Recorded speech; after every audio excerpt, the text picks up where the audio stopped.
Welcome everyone. This video covers the process of rolling a classic quiz question bank into a new quiz.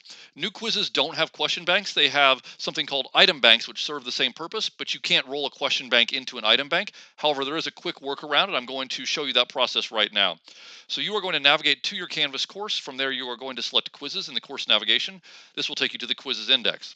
From there, you are going to click the purple plus quiz button right here, and you should be prompted to choose a quiz engine. If you don't get this pop-up, then make sure you watch the video on how to reset your quiz engine.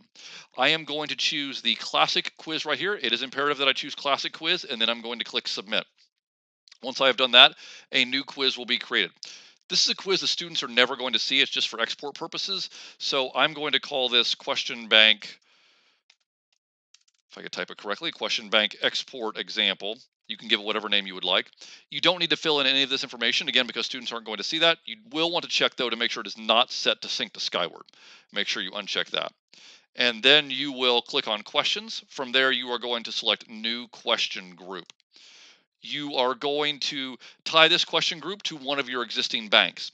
So I'm going to give this a name. I'll just call this export example again. The name here is not super important. What is imperative is that you link to a question bank right here. So if you click that, you will see the question banks for this particular course. I'm going to choose the G Suite question bank. Notice it has 31 questions, and it is important you note how many questions are there. So I'm going to select that, and then it will turn gray, and I'm going to choose select bank. After that, I am going to make sure that it is tied to the question bank right here, and I see that it is. And right now, notice it's set to only select one question.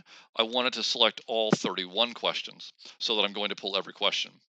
From there, I am going to click Save. It should take just a moment for that quiz to be saved. And now you have a classic quiz. And what you can do is you can follow the procedure for migrating this classic quiz into a new quiz. And once you do that, all of these questions will be converted into new quiz format. And from there, you can place them in item banks or do whatever you would like with them. Hopefully, you find that helpful. If you have any questions, please let me know.